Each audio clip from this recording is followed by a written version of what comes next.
I'm a nostalgia critic. I remember it so you don't have to. Are you sick to death yet of CGI?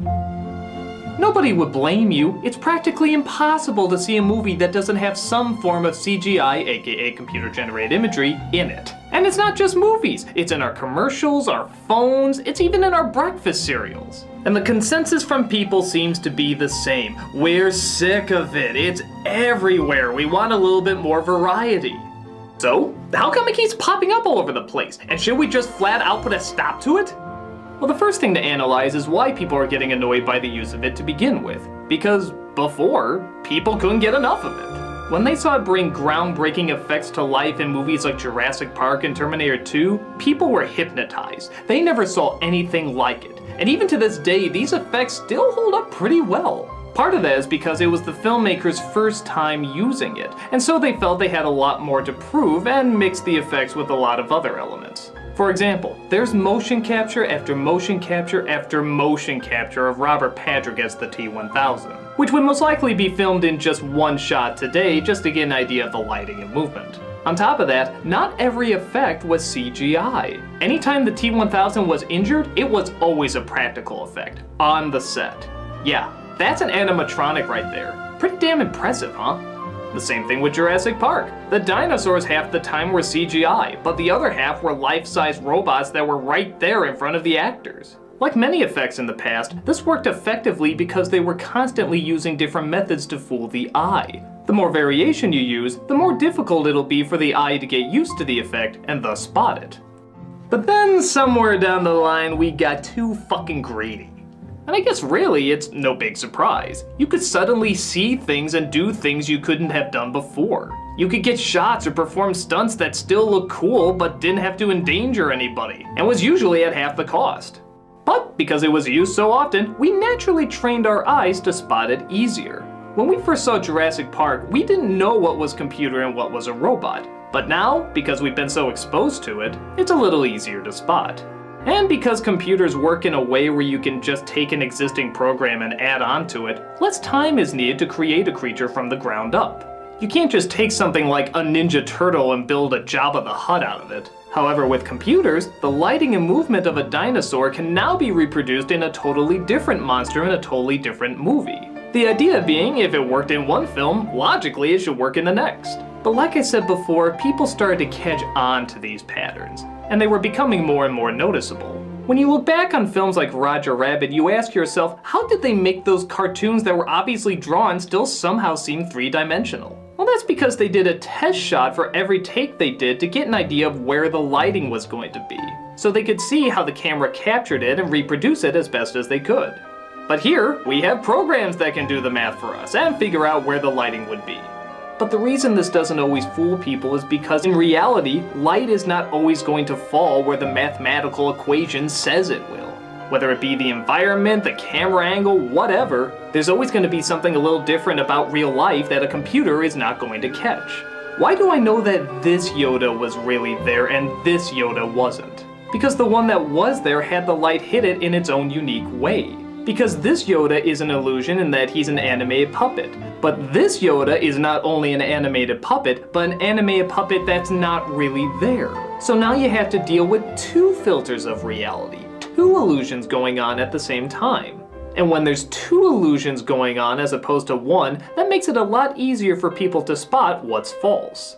Now there are times where CG can still look very realistic. I mean, by God, Gollum from the Two Towers still looks fucking unbelievable. Once in a while he looked a little phony, but for the most part, it looked and felt like he was honest to God really there.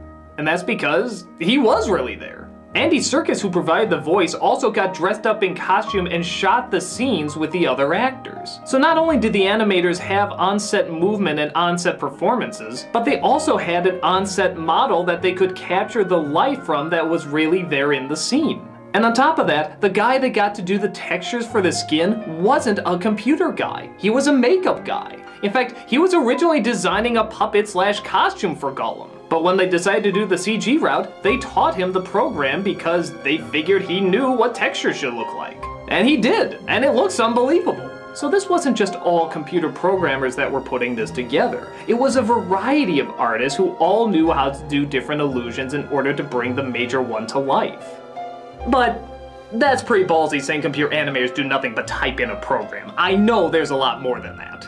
You have to fool people into thinking something is in front of you from literally nothing. But like I said before, because it's an illusion of an illusion, convincing an audience of something that's fictional exists while also convincing them it's in a scene when it's not, it's harder to fool people. However, that's when the accepting of the illusion comes in. We don't watch movies like Lion King or Beauty and the Beast with the idea that what we're seeing is in front of us or really there.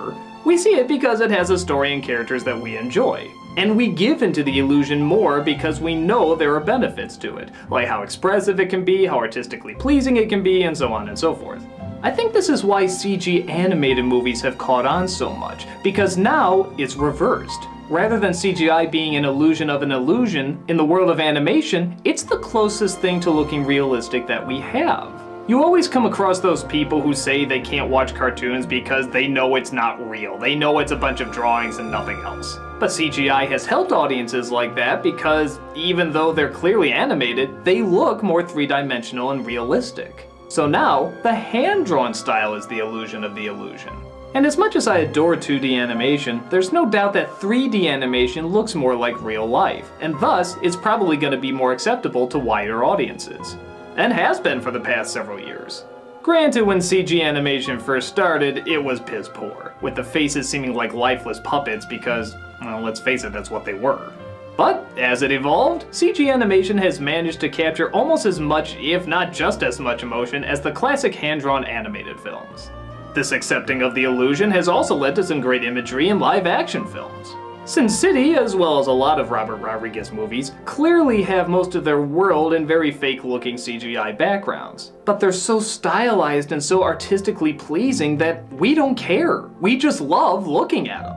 This is usually a risk, seeing how most audiences want to believe as much as possible that what they're seeing is real, but still, films like 300 have found an audience despite our awareness that it's obviously not there. And speaking of not there, that's another great effect CGI can pull off. Getting rid of the strings. That is to say, we've all seen puppets, stop-motion animation, or other green screen effects before, and you're almost always aware that that's what you're watching with that pesky line because the lighting in two different locations never quite matched up. But now, CGI can blend that line out almost flawlessly, allowing two different elements from two totally different rooms to seem like they're in the same one. As laughably noticeable some of the effects in Forrest Gump are today, we're still pretty blown away by the absence of Gary Sinise's legs. There's also no trouble believing that the Headless Horseman really is headless. So maybe CGI is better at convincing us something is not there rather than something is. And there's definitely a lot of benefits to it after all. So, should we be sick of CGI? In some respects, but I don't think that means stop it altogether. CGI is great for creating worlds and illusions, but it shouldn't probably be used for every part of that world or every element of those illusions. Every story is going to tell itself differently, and if the idea is to be like a magic trick where you know it's an illusion but you appreciate the showmanship anyway, CGI is going to be great. But if the idea is to tell a story where the illusion is supposed to completely fool you, then it's probably wiser to mix it up with models, puppets, and other practical effects. As an art form, it's come a long way, and opened up all sorts of avenues and visual wonders. But people forget how many avenues can be opened up by combining old tricks with new tricks, and can often create much more powerful illusions. So CGI shouldn't go away or be criticized for all that it's done, but it should be acknowledged as only one method that can be used in creating an effect. Not just for the sake of variety and creativity, but because the common person is just catching on to it. Because the more a magician repeats his trick over and over and over again, the more likely an audience is going to be to catch on to it and beg for something more. Especially if that magician is CG. I'm the Nostalgia Critic guy, remember it so you don't have to.